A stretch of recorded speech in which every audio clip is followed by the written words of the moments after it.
আসসালামু আলাইকুম বোনেরা, সবাই কেমন আছেন? আশা করি ভালো আছেন। আলহামদুলিল্লাহ, আমিও ভালো আছি। এখন আজকে আপনাদের দেখাবো মজাদার স্বাদের লাউ পাতা দিয়ে, কচি লাউ পাতা দিয়ে গুঁড়া চিংড়ি দিয়ে বড়া বানাবো আজকে। মজাদার স্বাদের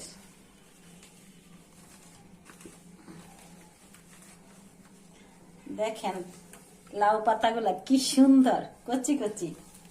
এখন এই যে গুঁড়া চিংড়ির সাথে দিব।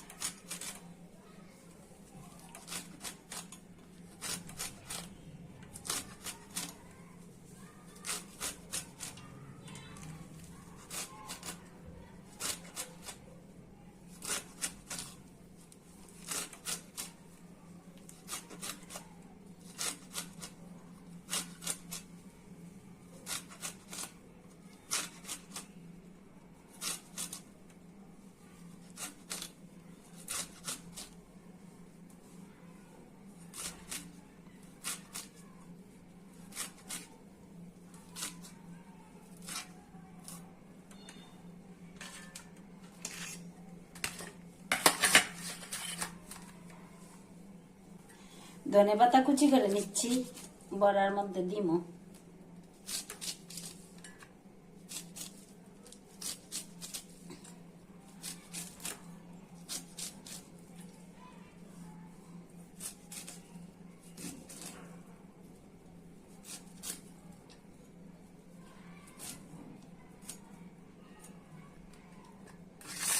আর এই বড়াটা একটু জাল জাল হইলেই ভালো লাগে। কাঁচামরিচ দিব সাথে কুচি করে, শুকনা মরিচও দিব।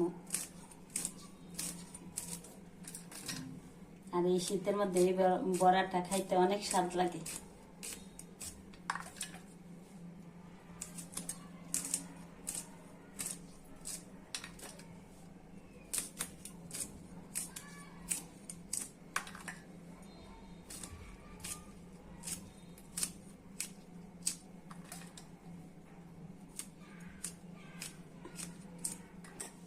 এখন কাটাকুটি শেষ, সাথে দিব পেঁয়াজ কলি। এখন কিভাবে উপকরণগুলো দিয়ে বানাবো আপনাদেরকে দেখাচ্ছি। দিয়ে দিচ্ছি হলুদ গুঁড়া পরিমাণ মতো,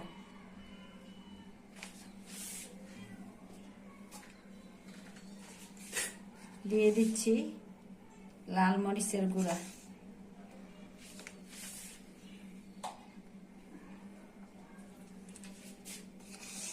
দিয়ে দিচ্ছি জিরার গুঁড়া,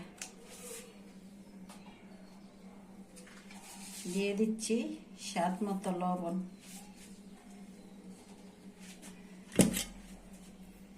দিয়ে দিচ্ছি আদা বাটা এবং রসুন বাটা, দিয়ে দিচ্ছি আগে থেকে কেটে রাখা পেঁয়াজ কলি,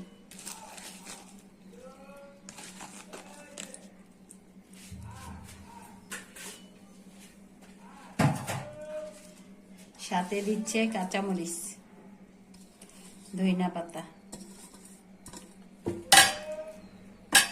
তারপরে দিয়ে দিচ্ছি আতপ চাউলের গুঁড়া।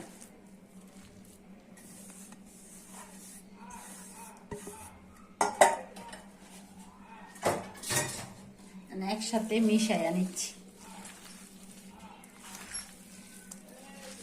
আর চিংড়ি গুলা আনামি থাকবে, বাটাবাটি নাই। এই গুঁড়া চিংড়ি দিয়ে এইভাবে বানালেই লাউ পাতা দিয়া অনেক স্বাদ লাগে এই বড়াটা। আর জাল জাল করে বানালে তার লাগেই না কিছু।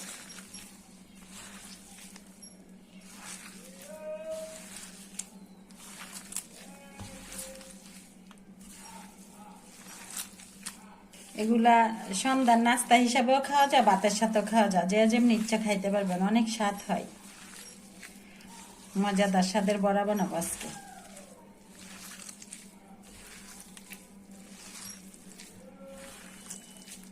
আর চাউলের গুঁড়াটা সাথে দেওয়ার মানে আঠালো হওয়ার জন্য, কারণ চিংড়িগুলা তো বাটি নাই, ব্লেন্ডারও করি নাই আনাম, তার জন্য চাউলের গুঁড়াটা সাথে দিচ্ছি।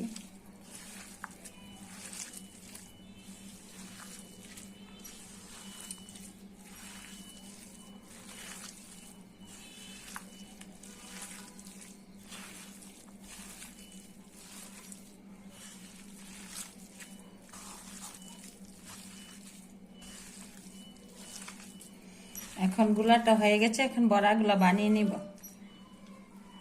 বোনেরা এখন তেল দিয়ে দিচ্ছি বড়াটা বানানোর জন্য। তেলটা গরম হয়ে যাক। বোনেরা তেলটা গরম হয়েছে, বড়াগুলো বানিয়ে দিয়ে দিচ্ছি গরম তেলে।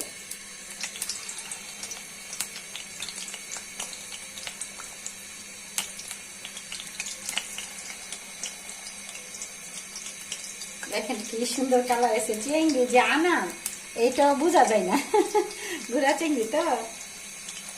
আর এই পাতা দিয়ে বড়াটা বানালে পেঁয়াজের কলি সাথে দিলে খালিও খাওয়া যায়, বাদ দিয়েও খাওয়া যায়, অন্যরকম একটা স্বাদ। আপনাদেরকে সাথে নিয়ে যদি খাইতে পারতাম আরো ভালো লাগতো। আমি তো সাথে নিয়ে খাইতে পারছি না, সম্ভব হচ্ছে না। কে কোথায় থেকে দেখছেন? এখন আপনারা এইভাবে বানিয়ে খাবেন। আর এই জানুয়ারি ফেব্রুয়ারি মাসে এই গুড়া চিংড়িগুলো, নদীর গুড়া চিংড়িগুলো পাওয়া যায়, যে সংরক্ষণ করে ফ্রিজে রেখে দিবেন, সারা বছর খাওয়া যায়।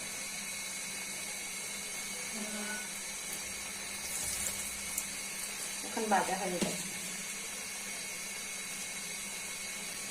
এক পাশ হয়ে গেছে, উল্টে পাল্টে দিই। আর এগুলা ভালো করে ভাজা না হলে আবার স্বাদ লাগে না। ভালো করে ভেজে দিবেন বোনেরা যখন বানাবেন। বড়ার স্বাদটাই ভালো করে ভাজার মধ্যে। আর মশলা পরিমাণ মতো যদি ঠিক মতো দিতে পারেন, আলহামদুলিল্লাহ অনেক স্বাদ হয়।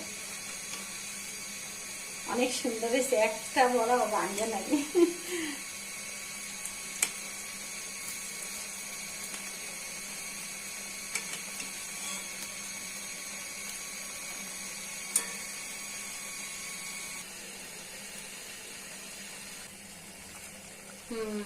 বোনেরা এখন বড়াগুলা হয়ে গেছে, উঠাই নিচ্ছি।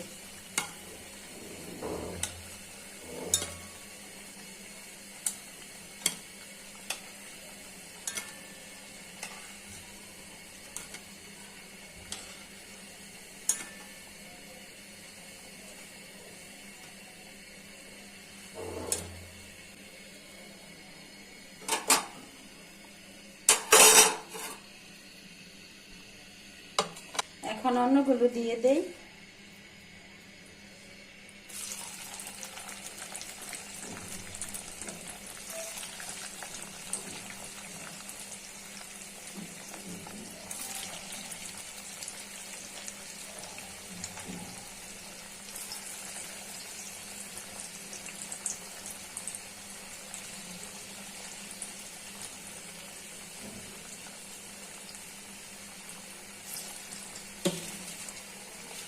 এগুলো হতে হতে দেখি আগে বড়াগুলো ঠিক মতো হয়েছে কিনা।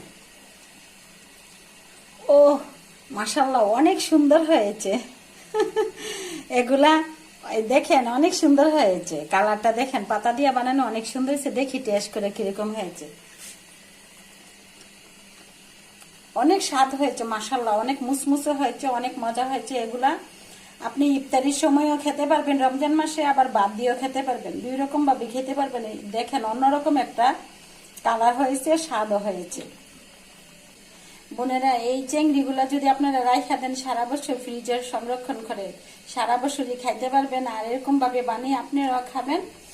আপনারা ভালো থাকবেন, সুস্থ থাকবেন। আমার ভিডিওগুলো বেশি বেশি দেখবেন, লাইক করবেন, কমেন্ট করবেন। আল্লাহ হাফেজ।